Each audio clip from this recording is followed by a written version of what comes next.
Praise lord, అందరికీ కృష్ణనామన వందనాలు. Shri Satyadeva ministry ఛానల్లో ప్రసారమవుతున్న విశ్వవిజ్ఞాన వేద పాటలు అనే కార్యక్రమాన్ని వీక్షిస్తున్నటువంటి చూస్తున్నటువంటి ప్రేక్షకులకు, క్రీస్తునందు మరి దాసులకు, దేవుని పిల్లలందరికీ మా నిండు మనసుతో స్వాగతము, ఘన స్వాగతం పలుకుతున్నాం. సమయం పోనీయక సద్వినియోగం చేసుకుంటూ మరి నేటి మన ధ్యానం కొరకు లేఖన కాంతిలోకి మనము ప్రయాణం సాగిద్దాం.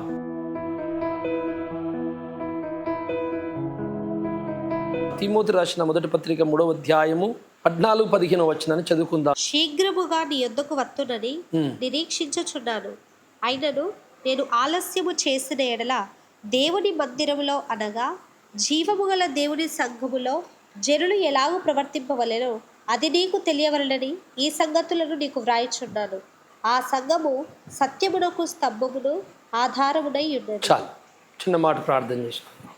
పరిశుద్ధుడా మా పరమ తండ్రి, ఈరోజు చెప్పబోతున్న పాఠము వింటున్న ప్రతి బిడ్డ హృదయానికి అయ్యా అర్థమవులాగున వారి హృదయాలను తెరవండి, సహాయం చేయండి. ప్రభువా, నువ్వు సహాయం చేయబోతే ఏ మేలు జరగదు నా తండ్రి. ఒక ప్రసంగం ద్వారా ఎంతో కొంతమందికి మేలు జరగకపోతే మాట్లాడిన నా పని, నా ప్రయాసము వ్యర్థమే తండ్రి. కనుక ఈ ప్రయాసము వ్యర్థం కావద్దు, ఫలించాలి. అనేకుల ముందుకు అయ్యా ఈ యొక్క పాఠాలను తీసుకెళ్ళి అందరినీ ఫలింపచేయమని, ఈరోజు పాఠం ద్వారా అనేకులను వెలిగించమని యేసయ్య నామములో ప్రార్థిస్తున్నాను తండ్రి, ఆమేన్. మంచిది. క్రీస్తునందు స్నేహితులారా, బైబుల్ అనేది ఒక ఖతర్నాక్ బుక్. ఇది దీనిలో ఉన్న మాటని ఎవడైతే నమ్ముతాడో, విశ్వాసిస్తాడో, అది దేవుడు అనుకున్న ప్రకారం, మనం అనుకున్నట్టు కాదు. దేవుడు ఏమని రాయించాడో చదువుతున్న భక్తుడు కూడా అదే అనుకోవాలి. అప్పుడే ఆయన అనుకున్న రాయించిన ఫలితము నీకు దొరుకుతుంది. మానవాళికి, భూప్రపంచ మానవాళికి, తను ప్రేమించిన ప్రియులైన తన మానవులకు దేవుడు రాయించిన ప్రేమ లేఖ ఈ బైబిల్ గ్రంథం. మానవుని అదృష్టం అండి. నేనైతే అనుకున్న మానవుడిగా పుట్టినందుకు నేను అదృష్టవంతుణ్ణి. విశ్వలోకాలు, కోటాను కోట్ల అనంత వైవిధ్యమైన ప్రపంచాలు, దేవదూతల లోకాలకు కూడా మానవునికి ఇచ్చిన అదృష్టము లేదు. అందుకే సర్వ ప్రపంచాలు మన వైపే చూస్తాయట. ఆ రోజు ప్రలోకము సంఘం వెళ్ళినాక ఆ ఆహ్లాదకరమైనటువంటి సన్నివేశము ఎవరు తిలకించగలరు, ఎవరు జీర్ణించుకోగలరు? అది అత్యున్నతమైనటువంటి సన్నివేశం. ఏమిలేరా, ఆ మహాభాగ్యము నరునికి దొరుకుతుంది. నిజంగా దేవుడు ఎంత గొప్పవాడు. అసలు నరుడు అంటేనే దేవుడు సృజించిన లోకాలకెల్లా అట్టడుగు స్థాయి లోకం, మట్టి లోకం, మహిమలేని లోకము. ఏమిలేరా, అందరూ మనకంటే గొప్పవాళ్ళే, మానవుల కంటే. మరి ఇంత గొప్ప గ్రంథము ప్రేమలేఖ దేవుని. ఈ ప్రేమలేఖలో ఏం రాయబడిందో చక్కగా చూడక 4 గింజల కొరకు, తిండి కొరకు, కడుపు కొరకు ఈ బైబిల్ సంఖ పెట్టుకొని ప్రపంచంలో బయలుదేరుతున్నారు అందరూ. యేసు రాకడ సిద్ధమైంది. ఇంకా 10-12 ఏళ్ళల్లా యేసుప్రభు రాబోతున్నాడు.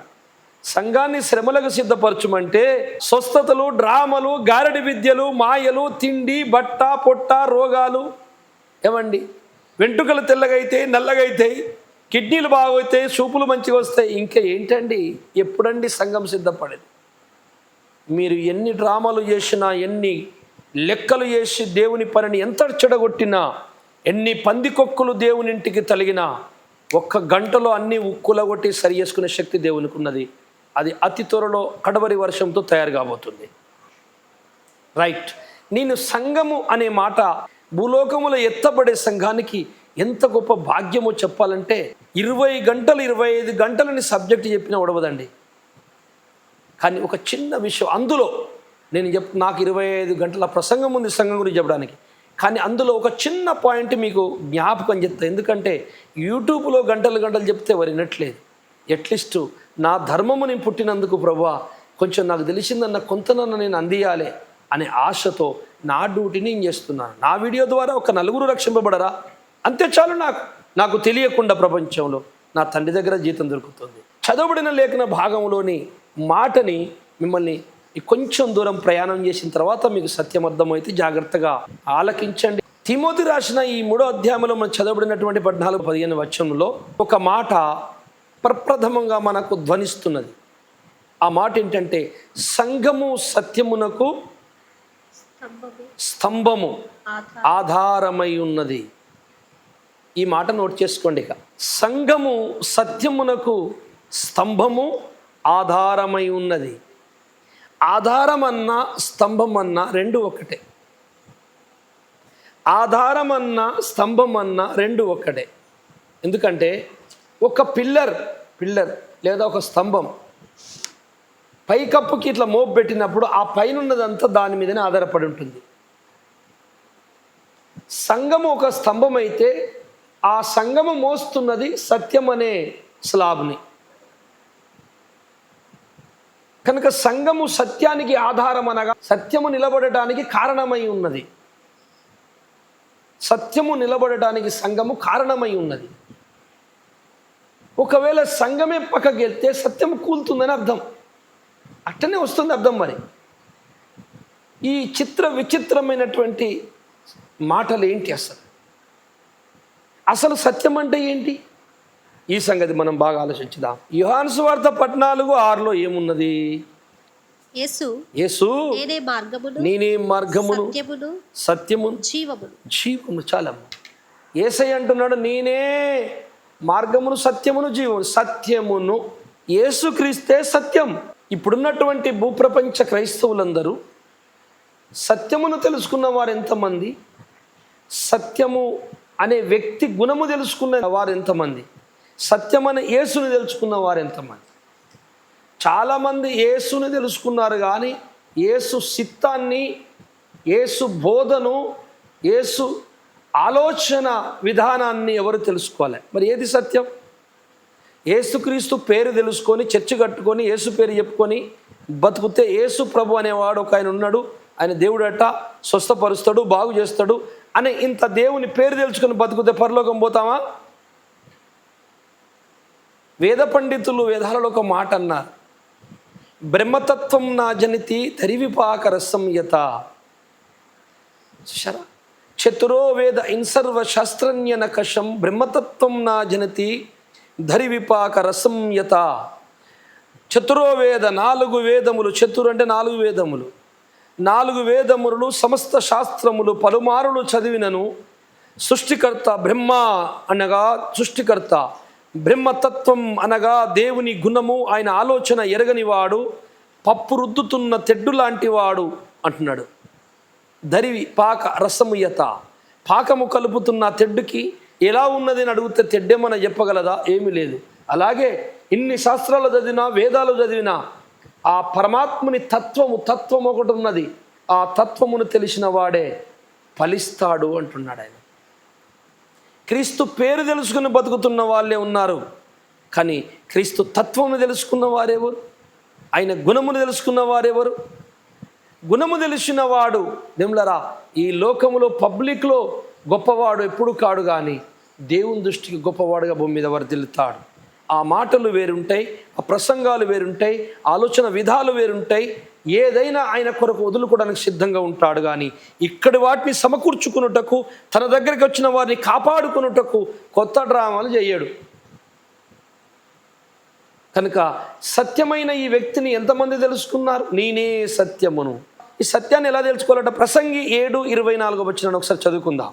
సత్యమైనది దూరముగాను బహులోతుగాను ఉన్నది, దాని పరిశీలన చేయగల వాడెవడు? ఎవడు? సత్యం అంటే ఎవరు? మనం అందరం ఇప్పుడే చదివాము. సత్యం అంటే నేనే అన్నాడు యేసయ్య. అయితే సత్యమైనది లోతుగాను దూరముగాను ఉన్నది, దాన్ని పరిశీలన చేయవాడు ఎవడు? అంటే సత్యమైన యేసు ఎక్కడున్నాడట? లోతుగా ఉన్నాడట, దూరముగా ఉన్నాడట. అతన్ని తెలుసుకోవడానికి ఏం చేయాలట? సత్యమైన దాన్ని తెలుసుకోవడానికి పరిశీలన చేయాలట. బైబిల్ సంఖ్యలో పెట్టుకొని బైబిల్ జ్ఞానం నాకు వరం లేదండి, బైబిల్ మర్మాలు వరం కాదండి నాదు, నేను బైబిల్ మొత్తం చెప్పలేనండి, నాకు ఒక స్వస్థపరిచే వరం ఉందండి, నేను 10 మంది చేయలేపంగానే పటపట కింద పడిపోతున్నారు, రోగాలు పోతున్నాయండి, నాకు ఇచ్చిన వరం మీదే దీంతోనే నేను సంఘం కడతానండి, నేను నాయకుడిని పరలోకం పోతానండి. ఇంపాసిబుల్. యేసుక్రీస్తు అంటేనే సత్యం, సత్యం అంటేనే వాక్యం, వాక్యమే క్రీస్తు, క్రీస్తే సత్యం. ఈ సత్యమును ఎలా తెలుసుకోవాలట? పరిశీలన చేయాలి. మళ్ళా ఆ పరిశీలన ఎందుకు చేయాలట? ఆయన లోతుగాను బహు దూరముగాను ఉన్నాడట. స్నేహితులారా, సముద్రము దగ్గరికి వెళ్ళినప్పుడు చాలా పెద్ద పెద్ద అలలు వస్తుంటాయి. అలలు వచ్చినప్పుడు ఆ అలల్లో ఏమేమో గవ్వలు, చెత్త చెదారం, కొన్ని డబ్బులు కూడా బయటకు వస్తుంటాయి, కొన్ని వస్తువులు కొట్టుకొస్తూ ఉంటాయి. ఏం ఎతికినా ఏం దొరుకుతాయి? బండరు, రాళ్ళు, గవ్వలు, కప్పలు అవే కనపడుతుంటాయి. కానీ సముద్రము లోపల కొంచెం లోనికి ప్రయాణం చేసి, కొంచెం దూరం, కొన్ని కిలోమీటర్లు సముద్రం మీద పడవ మీద ప్రయాణం చేసి, కొంత దూరం వెళ్ళిపోయి అప్పుడు సముద్రము లోపలికి దిగినప్పుడు ముత్యాలు దొరుకుతాయి. అవి విలువైనవి మానవుల దృష్టికి. చూసారా? ఒడ్డుకేం దొరుకుతాయి? కప్పచిప్పలు, అవి చిన్న చిన్న గవ్వలు దొరుకుతాయి. అవి పెద్ద విలువేం కాదు, చెత్త చెదారం కొట్టుకొస్తుంది. కానీ కొంత దూరము ప్రయాణం చేసి తర్వాత మళ్ళీ డీప్ కిందికి వెళ్ళాలి, అప్పుడు ముత్యాలు దొరుకుతాయి. సత్యమైనది దూరముగాను బహులోతుగాను ఉండెనని మహాజ్ఞాని ప్రసంగి చెప్తున్నాడు. అంటే ఈ సత్యమైన యేసుని తెలుసుకోవాలంటే చాలా జీవిత ప్రయాణం చేయాలి, భక్తి ప్రయాణం చేయాలి. ఎదురు దెబ్బలు, కష్టాలు, కన్నీళ్ళు, బాధలు, దుఃఖము, అవమానాలు, నిందలు భరించుకుంటూ ఓర్చుకుంటూ ఆయన మీద మనసు పెట్టి వెనకడుగేయక ముందుకు సాగుతూ ఉండాలి. బహుదూరము ప్రయాణం. ఆ తర్వాత పరిశీలన చేయుటకు కిందికి లోపలికి వెళ్ళాలి. అప్పుడు దొరుకుతుంది ముత్యం అన్నట్టు, అప్పుడు దొరుకుతుంది సత్యము. దేవునికి మహిమ కలుగును గాక. హల్లెలూయా. చూశారా? సత్యము నేనన్న యేసు ఎలా దొరుకుతాడు? పుట్టిగా బైబిల్ సంఖ్యలో పెట్టుకొని ఒక వరము, ఒక స్వస్థపరచు వరం ఉంటే సరిపోతుందా? బైబిల్ను చదవాలి, చదివిన వాని దగ్గర సలహా తీసుకోవాలి. తెలియకపోతే ప్రభుని అడగాలి. చదివే రాకపోతే చదివిన దగ్గర చదివించుకొని విని పాటించాలి. దేవుడికి కావలసింది నీ పై రూపము కాదు, అంతరంగంలో నువ్వేమనుకొని చేస్తున్నావు దొరకబడతాడు. ఏం చేస్తున్నావు కాదు, ఏమనుకొని చేస్తున్నావు, అది పాయింట్ దేవునికి కావాల్సింది. ఏమి చేస్తున్నావు కాదు, ఏమనుకొని చేస్తున్నావు. ఒకడు తెలియక చేస్తాడు, వాడు తెలిసి చేస్తాడు, వాడు అనుకోకుండా చేస్తాడు, ఎవడు ప్రేరేపించే చేస్తాడు. రకరకాల హృదయాలు ఉన్నాయి. దాన్ని బట్టి నిన్ను తరాజులేస్తాడు. నువ్వెవరు అనేది అప్పుడు చూపిస్తాడు. ఆయన ముందుకెళ్ళినప్పుడు, న్యాయపీఠం ముందుకెళ్ళినప్పుడు మన కథలన్నీ బయటకు వచ్చేస్తాయి. జాగ్రత్త వినండి వీళ్ళరా. సత్యమైనది దూరముగాను బహు లోతుగానుంది. సముద్రంలో దూరము ప్రయాణం చేసి కిందికి డీప్గా వెళ్ళినప్పుడు ముత్యము దొరికినట్లు ఈ బైబిల్ అనే మహా జ్ఞాన సముద్రంలోనికి నువ్వు ప్రయాణం చేయాలి. జీవితం అనే భక్తి సముద్రంలో ప్రయాణం చేయాలి. అటు ప్రాక్టికల్గాను ఇటు చదువుకుంటూ నువ్వు అనుభవం, సకల విధములైన అనుభవ జ్ఞానం అని ఉంది అక్కడ బైబిల్లో. క్రీస్తుని గురించిన సకల విధములైన అనుభవ జ్ఞానము పొందిన పిమ్మట మనము పరలోకమునకు చేరుకుంటాము. అనేక శ్రమలు అనుభవించిన పిమ్మట మనము పరలోకము చేరుకుంటాము. శ్రమల ద్వారా ఏంటో దొరికేది అనుభవాలు, అనుభవం తర్వాత దొరికేది ఏంటో జ్ఞానం, ముత్యాలు, జ్ఞానరత్నాలు. అందుకే ఇది జ్ఞానరత్నాల రాశి అని పేరు పెట్టుకున్నా నేను. ఆహా, బైబిల్ నాకు జ్ఞానరత్నాల రాశి. ఎంత చదివినా ఒడవదే, ఎంత చదివినా ఒడవదే. మర్మాల పుట్ట, మన ఉషిల్లెలే పుట్టలాగా ఇది మర్మాల పుట్ట. జరుగుతున్నది, జరగబోతున్నది, జరిగిపోయినది, భవిష్యత్తు లోకాల చరిత్ర ఇందులోనే ఉంది. కానీ నువ్వు అనుకున్నంత ఈజీగా నీకు దొరకదు. నువ్వు పరిశుద్ధాత్మ చెయ్యి నిన్ను పట్టుకోవాలి. ఆ పరిశుద్ధాత్మలోనే నా బంగారు తండ్రిని చెయ్యి పట్టుకుంటే నువ్వు ప్రయాణం చేయాలి భక్తిలో. అప్పుడు సాగుతుంది కరెక్ట్ ప్రయాణము, యాత్ర. నీ ఇష్టం వచ్చినట్టు ఏదో ఒకటి నీ కంటికి కనపడంగానే నువ్వు పరిగెత్తుకుంటూ వెళితే యాత్ర కాదు. యేసు అలా చెప్పలేదు, బైబిల్ అలా జరగలేదు. ఏ ఒక్క భక్తుడు కూడా అలా అనలేదు. ఒక సంఘములో అనేక వరాలు కలిగిన వారు ఉంటారు, అంత కలిసి ఒక మహా కాపరి కింద ఉంటారు. ఆయన డైరెక్షన్లో అనేకులు సేవలు చేస్తారు. దేవుని ప్రత్యక్షతను బట్టి ఆ మహాసంఘములకు వెళ్ళి అనేకులు అభిషేకింపబడి సేవకి వెళ్తారు. ఒక రూల్ ఉంది, ఒక రూల్ స్థాపించాడు దేవుడు. ఆ రూల్ ప్రకారం సంఘం కట్టాలి, ఆ రూల్ ప్రకారం బోధకుడు కావాలి. అందుకే అంటాడు మనలో అనేకులు బోధకులం కావద్దట. ఎందుకంటే సోదరులారా, బోధకులమైన మనకే ఎక్కువ శిక్ష. ఎందుకంటే ఆయన చెప్పినట్టు ఇట్లా చేయకుండా నీ సొంత జ్ఞానంతో నువ్వు సంఘ స్థాపనలు చేయడము, పునాదులు వేయడం మానుకో, నువ్వు పోతావు, నీ సంఘము పోతుంది. బైబిల్లో లేనిది ఎందుకండి? బైబిల్లో ఉన్నదే కదా పరలోకం పోవాలి. రైట్, ఇప్పుడు మనం విషయానికి వద్దాం. సంఘము సత్యమునకు స్తంభము, ఆధారము. యేసుక్రీస్తు సత్యమైతే ఆ సత్యానికి అనే యేసుకి ఆధారం సంఘం అట. అంటే యేసు గొప్పనా, సంఘం గొప్పనా? ఎంత చిత్రంగా ఉన్నదో మాట చూడండి.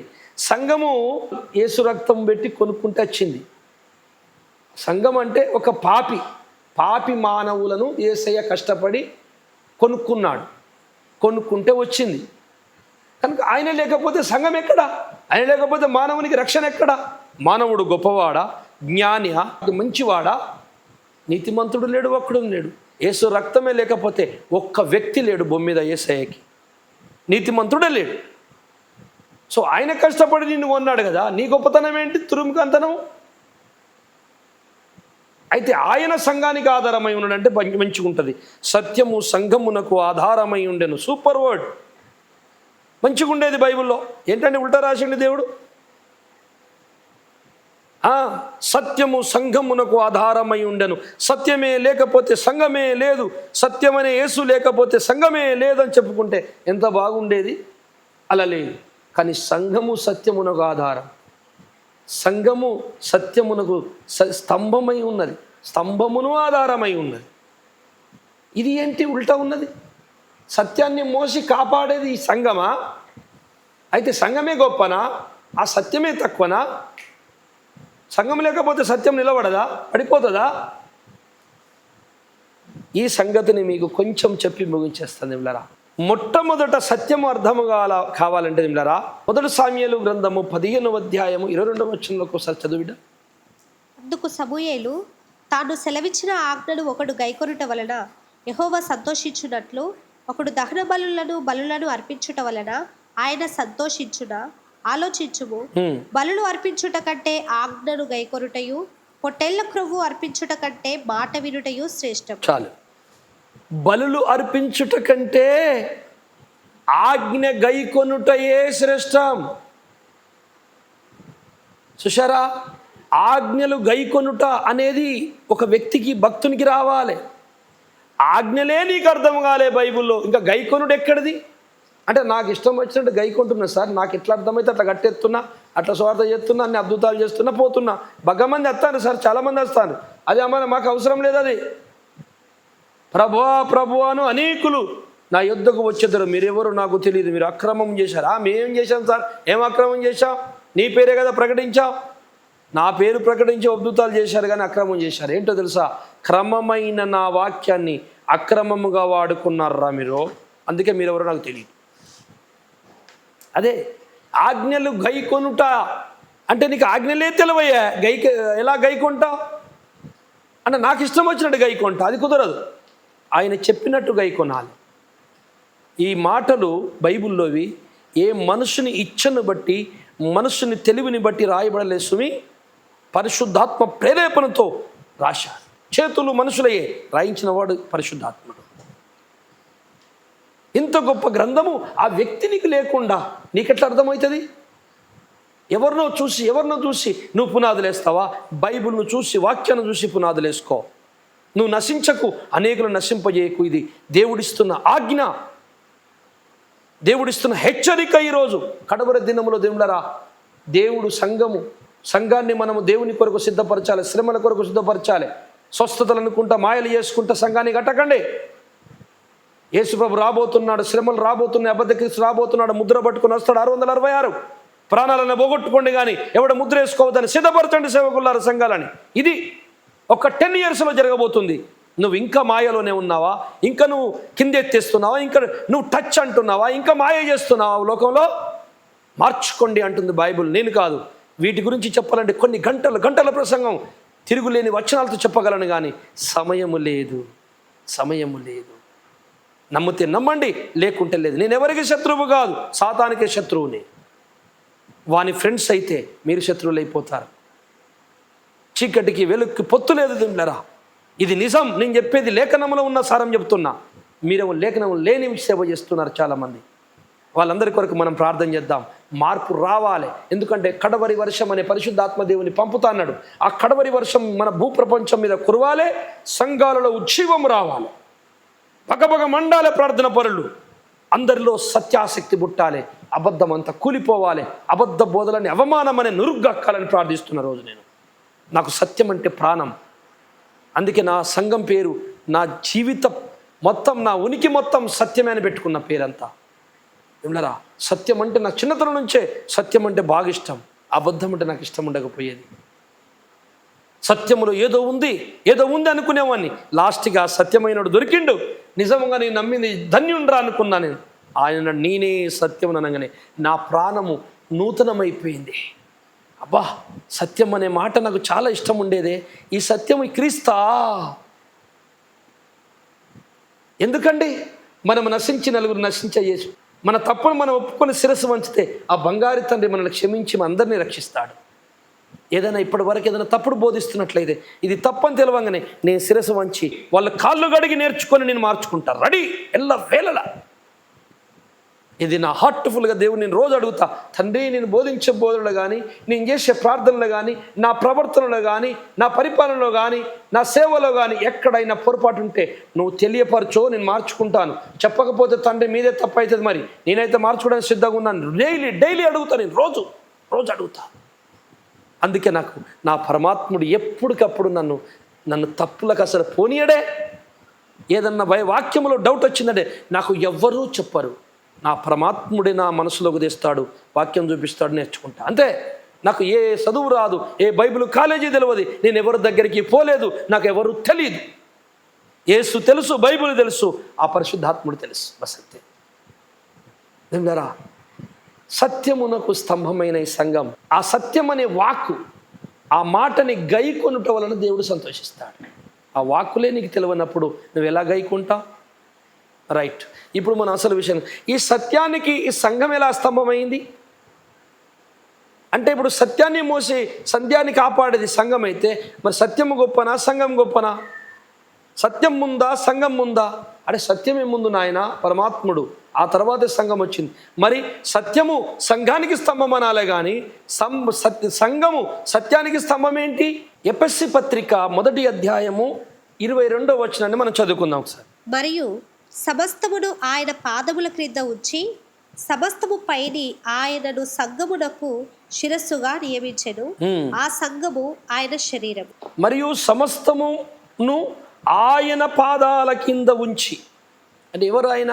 క్రీస్తు పాదాల కింద. ఓకే, ఉంచి ఆయనను సమస్తము పైని ఆయనను సంఘమునకు శిరస్సుగా నియమించెను. క్రీస్తు సంఘానికి ఏమైనాడట? శిరస్సు. బాగుంది. సంఘం కింద ఉంది, శిరస్సు పైన ఉంది. చాలా బాగుంది. ఆయనే అన్నిటికీ పైన. అవును, ఒప్పుకోవచ్చు. అలాంటప్పుడు ఏమనాలే? సత్యము సంఘమునకు స్తంభమై ఉన్నది అనాలి. అంతే కదా. మరి సంఘమే సత్యానికి స్తంభం ఎట్లయితుంది ఈ లేఖన ప్రకారంగా? అంటే మనం కొంచెం ముందుకెళ్దాం. 23వ వచనం. ఆ సంఘము ఆయన శరీరము, సమస్తమును పూర్తిగా నింపుచున్నవాని సంపూర్ణతయై ఉన్నది. ఆ సంఘము ఎవరి శరీరం అట? ఆయన శరీరము. ఆయన ఎవరు? క్రీస్తు. రైట్. ఇప్పుడు ఆయన పాదాల కింద సమస్తము ఉంచాడని చెబుతూ, సంఘమునకు శిరస్సు క్రీస్తు అని చెబుతూ 23వ వచనంలో ఆ సంఘము ఆయన శరీరం. ఆయన శరీరం అన్నప్పుడు ఆయన పాదాల కింద అన్నీ ఉంచిండు అన్న కదా. శరీరానికి ఏమేమి ఉంటాయంటే కాళ్ళు, చేతులు, పొట్ట, ఛాతి, ఈ తల తప్ప మిగతా అన్ని శరీరం. తల ఎవరు? శిరస్సు ఎవరు? క్రీస్తు. మరి క్రీస్తు శిరస్సు అయినప్పుడు శరీరం అంతా ఎవరు? సంఘం అన్నప్పుడు శరీరానికి ఉండేటి కాళ్ళు ఉంటాయి కదా. అవును. మరి 2 కాళ్ళు శరీరము ఎవరు? సంఘమే కదా. సంఘం అన్నప్పుడు ఆయన కాళ్ళ కింద ఉంచుతా అన్న మాట ఇప్పుడు ఎవరి కాళ్ళ కింద సమస్తం ఉన్నాయి? సంఘమునకు శిరస్సు క్రీస్తు అని అంటున్నాడు, సమస్తము ఆయన కాళ్ళ కింద ఉన్నాయి అంటున్నాడు. సంఘమేమో క్రీస్తు శరీరం అంటున్నాడు. శరీరము అంటే కాళ్ళు చేతులు భాగాలు మొత్తం వచ్చి శిరస్సు మాత్రం క్రీస్తు. సంఘము కాళ్ళ కింద ఏమున్నది? సమస్త లోకాలు, సమస్త అధికారాలు, సమస్తం ఆయన కింద ఉంది. విన్నారా? శరీరముతో ఎందుకు పోల్చాడు సంఘాన్ని అనే విషయం మనం చాలా పెద్ద సబ్జెక్ట్ ఇది. శరీరములో అనేక అవయవాలు ఉంటాయి. కళ్ళు చేసే పనులు చెవులు చెయ్యయి, చెవులు చేసే పనులు పెదవులు చెయ్యయి, పెదవులు చేసే పనులు నాలుక చెయ్యదు, నాలుక చేసే పని ఏమండి చేతులు చెయ్యయి, చేతులు చేసే పని కాళ్ళు చెయ్యయి. అలాగే శరీరములో అనేకమైన పొట్టలో ఉన్న అవయవాలు, కిడ్నీలు, లివర్లు, పేగులు, పెద్ద పేగు, చిన్న పేగు, ఏమండి మూత్రాశయములు, మూత్రపిండాలు, వెన్నుముక, అనేక అవయవాలు దేని పని అది చేస్తుంది. ఇదన్ని అవయవాలు కలిస్తే శరీరమైనట్టు సంఘము కూడా ఆ అవయవాలలాగా పనిచేసే జనులందరినీ కలిపి నా శరీరం అంటున్నాడు క్రీస్తు. ఇది చెప్పినాక కొన్ని విషయాలు చెప్తాం మీకు. శరీరంలో ఏం జరుగుతుంది? ఈ సంఘం అనే శరీరంలో దేవుళ్ళరా అద్భుతమైనటువంటి సేవలు కూడా ఉంటాయి. ఒక వేలు చేసే పని లివర్ పనికి చాలా తేడా ఉంటుంది. ఒక కన్ను చేసే పని కిడ్నీ చేసే పనికి చాలా తేడా ఉంటుంది. కన్ను బయటికి కనపడుతుంది, కిడ్నీ బయటికి కనపడదు. చేతులు బయటకు కనపడతాయి, లివరు బయటకు కనపడదు. అలాగే భూమి మీద కొన్ని భక్తులు ఉన్నారు, సేవకులు, కొంతమంది వ్యక్తులు ఉన్నారండి. వాళ్ళు ప్రపంచానికి ఎక్కువ కనపడరు, కానీ ఈ సర్వ శరీర అవయవాలు పోషింపబడుటకు, భూ ప్రపంచములో దేవుని రాజ్యము పోషింపబడుటకు, దేవుని రాజ్యము కట్టబడుటకు వాళ్ళు కడుపు మార్చుకొని ఏడుస్తూ శ్రమలు ఎదుర్కొంటూ ప్రార్థన చేస్తున్న అవయవాలనే సంఘాలు కొన్ని ఉన్నాయి. వాళ్ళు బయటికి కనపడరు. లివర్లు కనపడతాయా, కిడ్నీలు కనపడతాయా? కనపడవు. కానీ ఈ శరీరం అంతా ఆరోగ్యంగా ఉండటానికి కారణమే లివరు. ఈ శరీరం అంతా ఆరోగ్యం ఉండటానికి కిడ్నీలు కారణం, లోపలున్న పేగులు కారణం, కొన్ని లోపలున్న కన్నపడని అవయవాలు కొంతమంది బిడ్డలు ఉన్నారు. వాళ్ళ కోసం ప్రార్థన మీరు చేయండి. వాళ్ళు మన కోసం చేస్తున్నారు. దేవుడి లెక్కలన్నీ రాస్తున్నాడు. బయటకి కనపడేటట్టు పనిచేసే అవయవాలు వేరు, కనపడకుండా పనిచేస్తున్న అవయవాలు వేరు. అలాగే సంఘం అనగా సర్వాత్రిక సమూహం, భక్త సమూహం. ఆదాము మొదలుకొని యేసు రాకడ వరకు చివరి వ్యక్తి రక్షింపబడే, సువార్త ద్వారా రక్షింపబడే వ్యక్తి వరకు అందరూ సర్వ భక్తుల సమూహాన్ని దగ్గర తీసి ఒక శరీరముగా మలుస్తున్నాడు. ఇది నీ స్థానము, ఇది నీ స్థానము, ఇది నీ స్థానం. రైట్, ఒక శరీరం అయిపోయింది, మీ పనులు మీరు చేయండి అని చెప్పి మీ అందరికి డైరెక్షన్ ఇచ్చే హెడ్ క్రీస్తు అవుతున్నాడు. అయితే క్రీస్తు పాదాల కింద అనే మాట ఏంటంటే అది సంఘము పాదాల కింద ఉన్నది. అప్పుడు సంఘము పాదకిల సమస్తం పెట్టాడు, క్రీస్తు పైనున్నాడు, శరీరమేమో సంఘం. ఇప్పుడు క్రీస్తు అనే సత్యానికి స్తంభం ఎవరు? సంఘమే. అంటే ఈ హెడ్ ఆయన అన్నప్పుడు ఈ బాడీ ఒక స్తంభము అంటే, అందుకే సంఘము సత్యమునకు స్తంభమును ఆధారమై ఉన్నది. మత్తయి సువార్త 7:26 చదువుడ. మరియు ఈ నా మాటలు విని వాటి చొప్పున చేయని ప్రతివాడు ఇసుక మీద తన ఇల్లు కట్టుకొనిన బుద్ధిహీనుడి పోలియుడు. వాన కురిసెను, వరదలు వచ్చెను, గాలి విసిరి ఆ ఇంటి మీద కొట్టెను, అప్పుడది కూలబడేను. యేసు వాక్యము ప్రకారము తన జీవితాన్ని కట్టుకున్నవాడే ఇల్లు, అంటే ఇల్లు అనగా తన నివాసము, తన జీవితాన్ని, తన భక్తి జీవితాన్ని కట్టుకునేది యేసు వాక్యం అనే బండ మీద. బండ ఎక్కడుంటుంది? పునాది కింద ఉంటుంది. అదే 1 కొరింథీ 10:4 ఏముంది చూడండి. అందరూ ఆత్మ సంబంధమైన ఒకే పానీయమును పానము చేసిరి, ఏలయనగా తమ్ముడు వెంబడించిన ఆత్మ సంబంధమైన బండలోనిది త్రాగిరి. ఆ బండ క్రీస్తే. సరే, క్రీస్తు అనే వాక్యం అనే బండ, ఈ వాక్యం అనే క్రీస్తు అనే బండ మీద సంఘము కట్టబడాలి. జాగ్రత్త వినండి. అయితే సంఘము దేని మీద కట్టబడుతుంది? క్రీస్తు అనే వాక్యం అనే బండ మీద. అంటే క్రీస్తు ఉన్నాడు కాళ్ళ కింద, వాక్యము కింద ఉన్నది. అంటే క్రీస్తు అనే బండ సంఘము కాళ్ళ కింద బ్యాలెన్స్గా ఉన్నది. పైన సంఘము కట్టబడింది వాక్యము పైన. మళ్ళీ బాడీ అంతా అయిపోయిన తర్వాత శిరస్సు క్రీస్తు అయి ఉన్నాడు. అంటే పైన క్రీస్తే, కింద క్రీస్తే, మధ్యలో ఏముంది? సంఘం. బండ అనే వాక్యం అనే బండ మీద కట్టబడింది. ఇది లేఖనం చెప్తున్న నగ్న సత్యము. క్రీస్తు అనే వాక్యం మీద సంఘం కట్టబడాలి. ఆ బండ ఎవరయ్యా అంటే క్రీస్తు. అంటే సంఘము కాళ్ళ కింద బండ ఉంది, వాక్యము దాని మీద కట్టబడింది. కదల్చబడకుండా తుఫాను వచ్చినా, కష్టాలు వచ్చినా, బాధలు వచ్చినా, సాతాను ప్రళయాలు వచ్చినా చెక్కు చెదరకుండా కట్టుకున్నాడు ఆ భక్తుడు. కనుక సంఘము కట్టబడింది వాక్యం మీద. ఆ అవయవాలన్నీ, కాళ్ళు చేతులు అన్నీ తయారైనాయి. ఏ ఎడ్డు లేదు సంఘానికి. ఆ ఎడ్డు సత్యం అనే క్రీస్తు అయి కూర్చున్నాడు. ఇప్పుడు సత్యమునకు సంఘము స్తంభమై ఉండెను. అవును, పైన మోసేది ఈ సంఘమే. సత్యము పైన ఉన్నాడు కనుక దీనికి స్తంభము ఈ బాడీ. మళ్ళీ ఈ బాడీని మోసేది ఎవరు? మళ్ళీ వాక్యం అనే క్రీస్తే, కింద కాళ్ళ కింద బండ. అందుకే అన్నాడు ఫస్ట్, సమస్తమును ఆయన కాళ్ళ కింద ఉంచి సమస్తము పైన సంగమునకు ఎడ్డుగా తలగా చేశాను. అంటే తల నేనే, కింద పునాది నేనే. జాగ్రత్తమని, సంగమనే ఇల్లు కట్టబడింది. ప్రకటన గ్రంథములో యోహానుకి ఏమంటే పెళ్లి కుమార్తెను చూపిస్తాను రాయా యోహాను అంటే వచ్చాడు. చూపిస్తున్నాడట 12 గుమ్మములు, 12 పునాదులు గల్ల ఒక పట్టణము. అదేంటండి పెళ్లి కుమార్తె అంటే పట్టణం చూపిస్తున్నామేంటి? నాయన, ఈ పట్టణమే పెళ్లి కుమార్తె, క్రీస్తు గొర్రెపిల్ల భార్య. ఎక్కడ కట్టబడింది అది? రాయి, పునాది, క్రీస్తు అనే రాయి మీద. మళ్ళా ఆ పట్టణానికి కప్పెవరు? క్రీస్తు. అందుకే శిరస్సు క్రీస్తే, పునాది క్రీస్తే, మధ్యలో సంఘం. కనుక ఈ సంఘము బ్యాలెన్స్గా ఉన్నది మొత్తం క్రీస్తు ద్వారానే. కానీ క్రీస్తు లేకపోతే అసలు సంఘము లేదు, ఏది లేదు, మొత్తం అవుట్. కనుక ఇంత గొప్ప శరీరం ఎవరిదయ్యా అంటే యేసయ్య సొంత శరీరం. క్రీస్తు ఈ భూమి మీద ఒక పురుషుని చేసి, స్త్రీని చేసి అంటున్నాడు. ఆయన పరిశుద్ధాత్మ రాయించాడు, దేవుడు తన స్వరూపములో స్త్రీగాను పురుషునిగాను చేశాడు. ఎలా ఉన్నదయ్యా సృష్టికర్త రూపం అంటే? స్త్రీగాను పురుషునిగాను ఉన్నాడు. చూసారా? స్త్రీతత్వం పురుషతత్వం రెండు కలుస్తేనే క్రీస్తు తత్వం. దైవతత్వం అంటేనే పురుషుడు స్త్రీ రెండు కలిసి ఉంటాడు. అందుకే పుట్టించగలడు, పోషించగలడు, శాసించగలడు. సర్వ అధికారాలు ఆయన ఉన్నాయి, సర్వ గుణలక్షణముల లోపల ఉన్నాయి. సృష్టిలో సకల జీవుల ఉత్పత్తి మూలాలు అన్నీ దేవుని లోపలనే ఉన్నాయి. అందుకే ఆయన మూలకర్త. దేనికి మూలకర్త? సర్వ జగతికి మూలకర్త.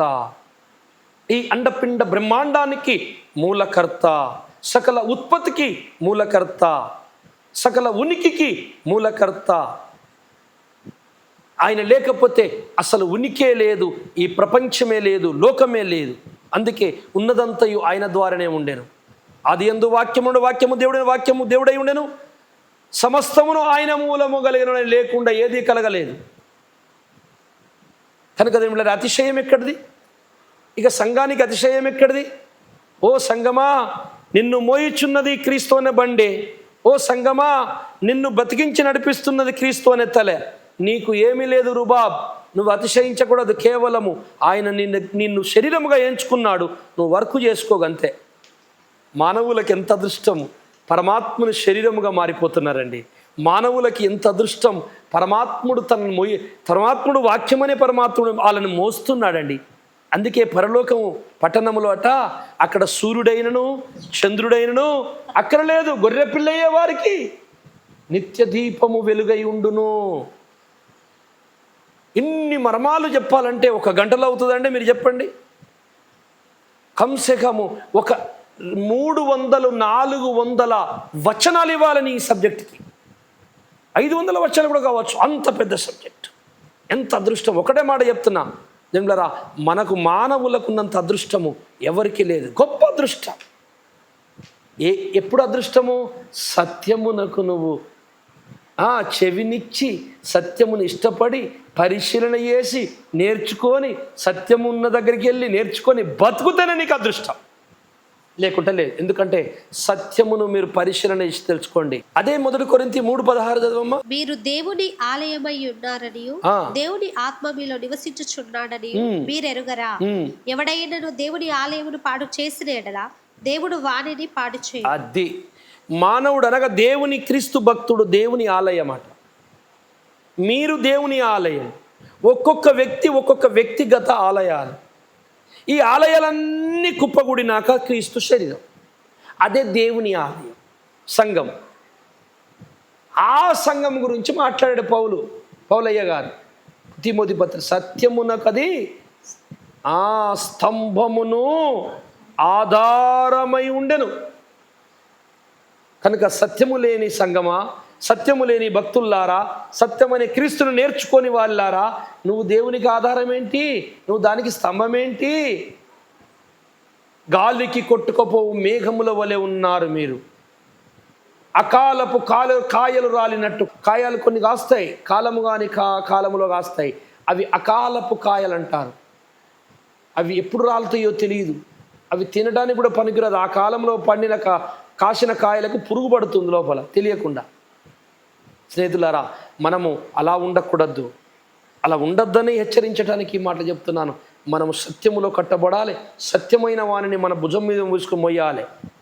సత్యమును బట్టే మనకు పరిశుద్ధులనే బిరుదు రాబోతుంది. సత్యమైన యేసును బట్టి మనం నీతిమంతులమని బిరుదు రాబోతుంది. ఒక కూరగాయ లెక్క గంపలో వంకాయలు, టమాటాలు, కొత్తిమీర పట్టుకొని పోతుందట. ఒక అక్క పిలిచిందట, ఓ కూరగాయ లెక్క, ఓ వంకాయ లెక్క ఇటు రా అన్నదట.